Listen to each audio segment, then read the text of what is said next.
ನಮ್ಮ ಹತ್ರ ಈಗ 5 ಬೋರ್ವೆಲ್ ಇದೆ ಈಗ. ಸೊ 400 ಇಂದ 800 ಅಡಿ ಡೀಪ್ ಅಲ್ಲಿ ನಮ್ಗೆ ಸಿಗ್ತಿದೆ. ಈಗ ಪ್ರೆಸೆಂಟ್ ಯೂಸ್ ಮಾಡ್ತಾ ಇರೋದು 2 ಬೋರ್ವೆಲ್.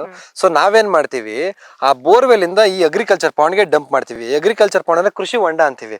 ಸೊ ಇದು 25 ಲಕ್ಷ ಲೀಟರ್ ನೀರು ಹಿಡಿಯುವಷ್ಟು ಕೆಪಾಸಿಟಿ ಇದೆ. ಸೋಲಾರ್ ಪವರ್ಡ್ ಪಂಪ್ ಮುಖಾಂತರ ಪ್ರತಿ ಪ್ಲಾಟ್ಗೂ ಪ್ರತಿ ಗಿಡಕ್ಕೂ ವಾಟರ್ ಸಪ್ಲೈ ಮಾಡ್ತೀವಿ. ನಾವು ಕಾಮನ್ ಅಮ್ಯುನಿಟೀಸ್ ಅಂತ 1 ಎಕರ್ 15 ಗುಂಟೆಯಲ್ಲಿ ನಾವು ಕ್ಲಬ್ ಹೌಸ್ ಆಗ್ಲಿ ಕಾಟೇಜ್ ಎಲ್ಲ ಮಾಡಿದೀವಿ. ವೈಫೈ ಫೆಸಿಲಿಟೀಸ್, ಸರ್ವೆಲೆನ್ಸ್ ಕ್ಯಾಮೆರಾ ಎಲ್ಲ ಇದೆ. ಮತ್ತೆ ಉಳ್ಕೊಳ್ಳೋದಕ್ಕೆ ಕಾಟೇಜಸ್ ಮಾಡಿದೀವಿ, 7 ಕಾಟೇಜಸ್ ಮಾಡಿದೀವಿ.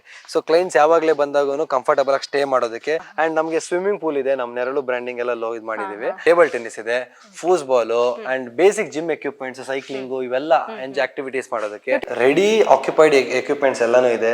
ಸೊ ಸ್ಪೀಕರ್ ಆಗ್ಲಿ, ಮೈಕ್ ಆಗ್ಲಿ, ಸೊ ಒಂದು ಫ್ಯಾಮಿಲಿ ಈವೆಂಟ್ ಏನೋ ಮಾಡ್ತು, ನಂಬರ್ ಆಫ್ ಪೀಪಲ್ ಜಾಸ್ತಿ ಆಗೋರು, ಈಗ ಒಂದು 7 ಕಾಟೇಜ್ ಅಂದ್ರೆ 7ರಿಂದ 8 ಫ್ಯಾಮಿಲಿ ಸ್ಟೇ ಮಾಡ್ಬೋದು. ಇನ್ನೂ ಜಾಸ್ತಿ ಆದ್ರೆ ನಮಗೆ ಟೆಂಟ್ ಫೆಸಿಲಿಟೀಸ್ ಅಂತೆಲ್ಲ ಮಾಡಿದೀವಿ. ಅಂಡ್ ಆರೋ ಥ್ರೋವರ್, ನಿಮ್ಗೆ ಅಂಬ್ರೆಲಾ, ದೆನ್ ಇದು ಆರೋಸ್, ಇದು ಕಂಪ್ಲೀಟ್ಲಿ ಬೆಡ್ಶೀಟ್ಸ್, ಎವ್ರಿಥಿಂಗ್ ಇದೆಲ್ಲ ಟೆಂಟ್ಗಳು. ಈ ರೀತಿ ಒಂದು 40 ಟೆಂಟ್ ಇದೆ. ಸೊ ಎಲ್ಲ ವೆಲ್ ಎಕ್ವಿಪ್ಡ್. ಹೌದು, ವೆಲ್ ಎಕ್ವಿಪ್ಡ್. ಒಂದು 45 ಜನ ಫ್ಯಾಮಿಲಿ ಬಂದ್ರು ಒಂದು ಫಂಕ್ಷನ್ಸ್ ಇವೆಂಟ್ಸ್ ಗೆ ಸ್ಟೇ ಮಾಡಬಹುದು. ಅಂಡ್ ಪ್ಲಾಟ್ ಓನರ್ಸ್ 145 ಓನರ್ಸ್ ಏನಿರ್ತಾರೆ ಅವ್ರು ಮಾತ್ರ, ಅದು ಬಿಟ್ಟು ಬೇರೆ ಯಾರು ಅಲೋ ಇರಲ್ಲ ಇಲ್ಲಿ. ಅವರು, ಅವ್ರ ಫ್ಯಾಮಿಲಿ ಅಂಡ್ ಅವ್ರ ಫ್ರೆಂಡ್ಸ್